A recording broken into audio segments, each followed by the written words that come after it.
कभी आप सुबह सुबह 10 बजे से 11 बजे 10 बजे के आसपास सूर्य की तरफ पीठ करके और अपनी छाया को देखना, छाती में छाया की छाती में दृष्टि गड़ाना 1 मिनट बगैर पलक झपकाए और फिर उसको सामने देखना। वो आपको छाया इतनी लंबी हो जाएगी आपकी, जमीन से लेकर आसमान तक आपका चेहरा दिखाई देगा। यानी सूक्ष्म शरीर की जो प्रतिमा हमारी आंखों अंदर है वो आंखों के द्वारा बाहर आ जाती है, उसकी फोटो हो जाती है, वो फोटो बाहर आ जाती है और वो इतनी लंबी होती है आसमान से सिर और जमीन पर पैर दिखाई देंगे।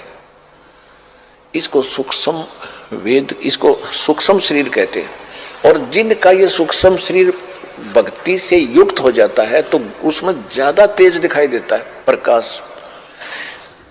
इसके ऊपर और भी बहुत से लक्षण बताए हैं ऐसे ऐसे, वो उसके ऊपर आपने नहीं जाना है, ध्यान नहीं देना, उन बातों को छोड़ना, क्योंकि वो तो जो भक्ति नहीं करते उनके लिए लक्षण बता रखे हैं कि सिर ना दिखे तो उसकी मौत हो जाएगी 5-4 दिन में, ऐसा हाथ नहीं दिखेगा तो भाई मरे का पत्नी मरे, उसकी नो का नो। तो इससे हमने कोई लिंक नहीं, क्योंकि हम तो भगवान की शरण में आ गए, हमारे ऊपर वो लक्षण काउंट नहीं करेंगे, अफेक्ट नहीं करेंगे। फिर भी हमने सिर्फ ये 2 दास बताना चाहता है कि जो विराट रूप होता है इसी को कहते।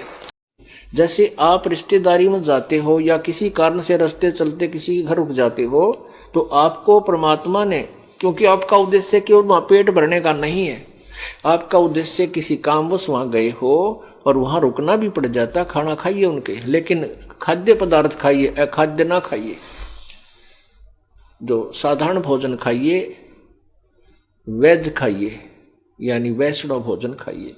और फिर परमात्मा ने आपको मंत्र दे रखा है, उसका जाप कीजिए और अन्न देव की आरती दे रखी है, वह आरती कीजिए। आरती अन्न देव तुम्हारी जा से काया पड़े हमारी, रोटी आदर रोटी अंत रोटी ही को गाँव संत, रोटी मध्य सबसे साथ। ऐसे हम प्रतिदिन खाना खाने के बाद आरती करते हैं। तो उससे क्या होगा कि आपका तो दोष नहीं और आपके द्वारा वहां खाना खाने से उसको लाभ मिलेगा, क्योंकि एक संत को भोजन करा दिया।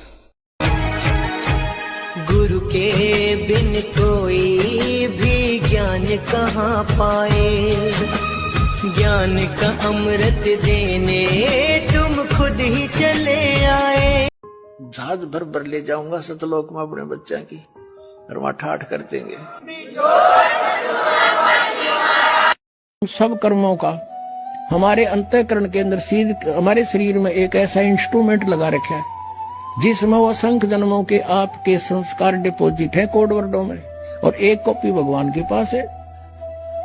और उसने परमात्मा ने कोई जरूरत को नहीं आपके पीछे पीछे घूमने की, इंस्ट्रूमेंट लगा दिए, जो करोगे उसमें लिखा पाओगा और वहां देख लेगा, काजा उड़क ऑन कर देगा, आपकी ये चल पड़ेगी सीढ़ी। आपसे पूछने की आवश्यकता नहीं भगवान ने, या तो 6 गवाह चाहिए एक दोषी को करार करने के लिए, वह आवश्यकता नहीं है। और सार सबक तो बिल्कुल ही नहीं, किसी के सामने जिक्र भी नहीं करना। तो इन महापुरुषों को ज्ञान बताया था। अन्य जो 64 लाख अपनी प्यारी आत्मा अपनी शरण में ली थी उनको भक्ति से चार्ज किया था। परमात्मा जहां भी जाते एक दिन में 1000 जगह रूप धारण कर लेते थे, प्रकट हो जाते थे। कबीर देव, कबीर परमेश्वर के पास असंख्य सिद्धियां हैं, असंख्य।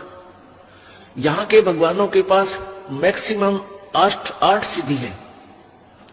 और हमारे जैसे भक्त जो परमात्मा कबीर जी की साधना करेंगे इस सतमंत्र की, हमारे को भी 24 सिद्धियां प्राप्त हो जाएंगी। और जो कि ये अन्य यहाँ के भगवानों पे 8 से ज्यादा नहीं हो सकती। और इनके उपासकों के पास किसी के पास 1, किसी के पास 2, हद किसी के पास 3 होगी। इससे ज्यादा ये प्राप्त सारे जीवन में नहीं कर सकते। बिन सतगुरु पावे नहीं घर अपने की राह, सतगुरु शरण लाग के सोरत सबद समार। कई असंख्या कोस है तेरे पिया का देश,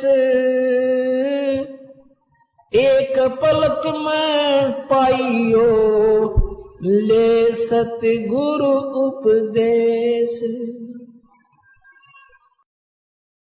कि जैसे किरका जहर का रंग होरी हो, कहो कौन तिस खावे राम रंग होरी हो। कहते हैं आपके घर में होरी माने खुशी, जैसे आप होली मनाते हो, खुशी का दिन मनाते हो, कहते ये होरी नकली है। असली होली तो जब होगी तुम्हारे घर में भगवान की भक्ति होगी, सब दुख रोज टलेंगे। एक भक्त कह रहा था जी हमने 11 वर्ष हो गए आज तक कोई त्योहार नहीं मना लिया इस शरण में आए। जब इससे पहले क्या था कि ऐसे कभी तो घर में किसी भाई की मृत्यु होगी, कभी चाचा की होगी, कभी ताऊ की होगी, ताऊ के लड़के की होगी, कभी बहन का बटेऊ मर गया तो कभी बहन मर गई। तो ऐसे 11 वर्ष हो गया हमने कोई त्यौहार नहीं मनाया, रोया करते बैठ के त्योहारों को। तो ये खाक त्यौहार है। तो परमात्मा कहते हैं हमारी शरण में आओ, थारा रोज होली रहेगी। तो परमात्मा ने बताया है कि गुरु मानुष कर जानन ते नर कहिए अंध, महादुखी संसार में फिर आ गए यम के फंद। अब गुरु जी के सामने कैसे व्यवहार करें, कोई अभिमान शब्द नहीं मुख से निकले। जिन बातों से गुरु दुख पावे, उन बातों को दूर भगावे। जिन बातों, गुरु किन बातों से दुख पाओगा, आप कोई गलती कर रहे होगे या कोई मर्यादा भंग करते हो, हमारे अनुकूल नहीं चल रहे हो, तो गुरु जी दुखी होते हैं। इसलिए उन बातों को तुरंत त्याग देना चाहिए जिससे गुरु दुख हो। गुरु दुखी तो भगवान दुखी, और भगवान दुखी होगा तो काहे के भक्तम। यदि आप पूर्ण परमात्मा की भक्ति कर जाओगे तो आपकी किस्मत में यदि धन नहीं है तो भी परमात्मा पूर्ण ब्रह्म के हाथ में कलम है, वो हमारे भाग्य को घटा बढ़ा सकता है, कम भी कर सकता है। जो बकवाद करेगा उसके पुण्य भी काट सकता है और पाप भी खत्म कर सकता है।